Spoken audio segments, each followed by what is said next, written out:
വാക്ക് തർക്കത്തെ തുടർന്ന് കോതമംഗലത്ത് യുവതിയെ ഭർത്താവ് വെട്ടിക്കൊന്നു. പിണ്ടിമന വെറ്റിലപ്പാറ രാജീവ് ഗാന്ധി ഉന്നതിയിൽ താമസിക്കുന്ന ചിറമേൽ സിനി ആണ് കൊല്ലപ്പെട്ടത്. കൈക്ക് മുറിവേറ്റ് ആശുപത്രിയിൽ പ്രവേശിപ്പിച്ച ഭർത്താവ് ബിജു ബോബനെ കോതമംഗലം പോലീസ് കസ്റ്റഡിയിൽ എടുത്തിട്ടുണ്ട്. കൊലയ്ക്ക് ശേഷം കൈത്തണ്ട മുറിച്ച ബിജു ആത്മഹത്യയ്ക്ക് ശ്രമിക്കുകയായിരുന്നു എന്നാണ് വിവരം. വാർത്തയുടെ വിശദാംശങ്ങളുമായി ആജ്ഞ രവീന്ദ്രൻ ആണ് ചേരുന്നത്. ആജ്ഞ, ഒരു കൊലപാതകത്തിലേക്ക് ഈ വാക്കുതർക്കം എത്തുന്ന സാഹചര്യം ഉണ്ടായി എന്നാണല്ലോ മനസ്സിലാക്കേണ്ടത്. എന്താണ് നമുക്ക് ലഭിക്കുന്ന വിവരങ്ങൾ?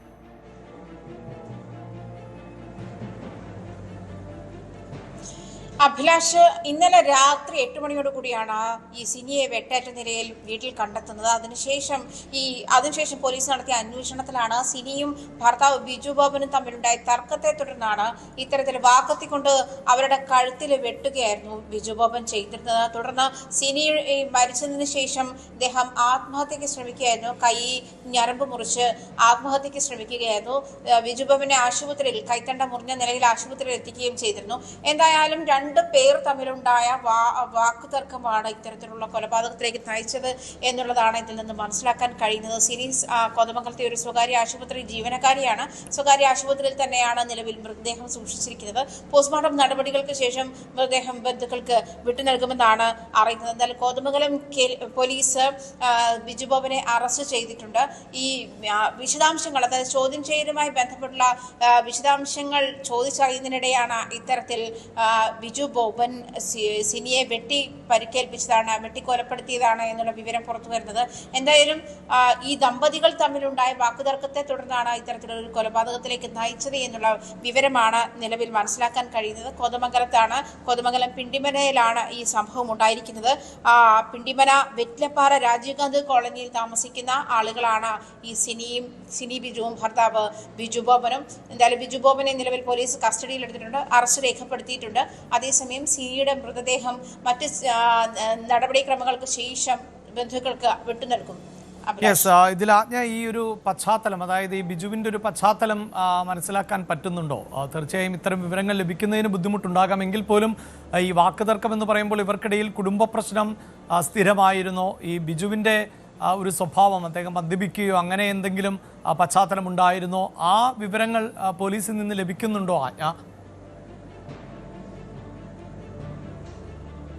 അഭിലാഷ്, അത്തരം വിവരങ്ങൾ, അതായത് ബിജുവിന്റെ പേഴ്സണൽ ഡീറ്റെയിൽസ് ഇതുവരെയും പോലീസ് ഷെയർ ചെയ്തിട്ടില്ല. പക്ഷേ ഈ രണ്ടുപേരും തമ്മിൽ വാക്കുതർക്കം നിരന്തരം ഉണ്ടായിരുന്നു എന്ന് അയൽവാസികൾ സാക്ഷ്യപ്പെടുത്തിയതായിട്ടാണ് പോലീസ് വ്യക്തമാക്കുന്നത്. ഇത്തരം ചെറിയ ചെറിയ തർക്കങ്ങൾ, അതിങ്ങനെ കൊലപാതകത്തിലേക്ക് എത്തുന്നതല്ല, പക്ഷേ തർക്കങ്ങൾ ഉണ്ടായിരുന്നു എന്നുള്ള തരത്തിലുള്ള നിരീക്ഷണം തന്നെയാണ് അയൽവാസികളുടെ ഭാഗത്തു നിന്ന് ഉണ്ടായിട്ടുള്ളതും അയൽവാസികളുടെ ഭാഗത്തു നിന്ന് ലഭിച്ചിരിക്കുന്ന ഇൻഫർമേഷൻ അനുസരിച്ച് പോലീസ് വ്യക്തമാക്കുന്നതും അങ്ങനെയാണ്.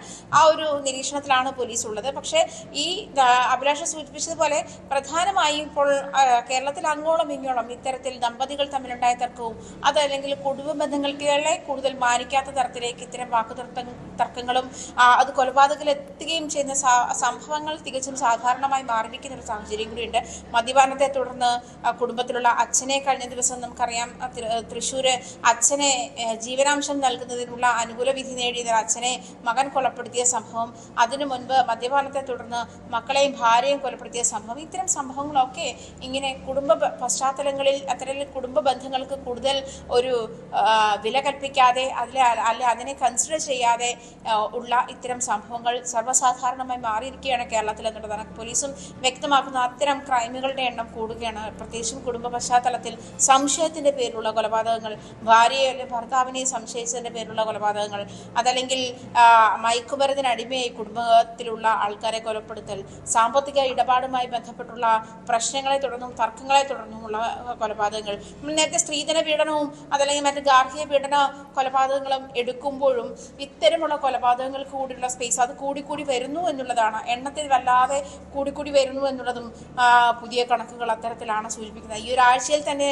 നടന്നിട്ടുള്ള, അല്ലെങ്കിൽ ഈ ഒരു ജൂലൈ മാസത്തിൽ തന്നെ നടന്നിട്ടുള്ള ഇത്തരം കുടുംബ പശ്ചാത്തലത്തിലുള്ള കൊലപാതകങ്ങൾ തന്നെ പരിശോധിച്ചാൽ നമുക്ക് മനസ്സിലാവും നമ്മുടെ കുടുംബ ബന്ധങ്ങളെ കുറച്ചുകൂടി ഒരു കൗൺസിലിംഗ് കൗൺസിലിംഗ് ഒക്കെ നടത്തി ഫാമിലിയെ മുന്നോട്ട് കൊണ്ടുപോകുന്ന സാഹചര്യങ്ങൾ കേരളത്തിലേറെയാണ് എന്ന് വേണം മനസ്സിലാക്കാൻ. അത്തരത്തിലുള്ള അവയർനെസ്സും കൂടി വേണം എന്ന് വേണം മനസ്സിലാക്കാൻ. പക്ഷേ എന്തായാലും ഇത്തരമുള്ള ആളുകളെ, പ്രത്യേകിച്ചും ക്രിമിനൽ പശ്ചാത്തലമുള്ള ആളുകൾ, അതല്ലെങ്കിൽ ഈ ലഹരിക്ക് അടിമകളായിട്ടുള്ള ആളുകൾ, അവർ നടത്തുന്ന തർക്കങ്ങൾക്ക് അവസാനം ഇത്തരത്തിൽ ജീവൻ പൊലിയുന്ന കുടുംബങ്ങൾ, അങ്ങനെയുള്ള സാഹചര്യത്തിലും അതും അത്ര ആപ്ലിക്കബിൾ ആണെന്ന് തോന്നുന്നില്ല. പക്ഷേ എന്നിരുന്നാലും ഈ ഒരു ദുരവസ്ഥ കേരളം ഫേസ് ചെയ്യുന്നുണ്ട്, അത് വാസ്തവമാണ്.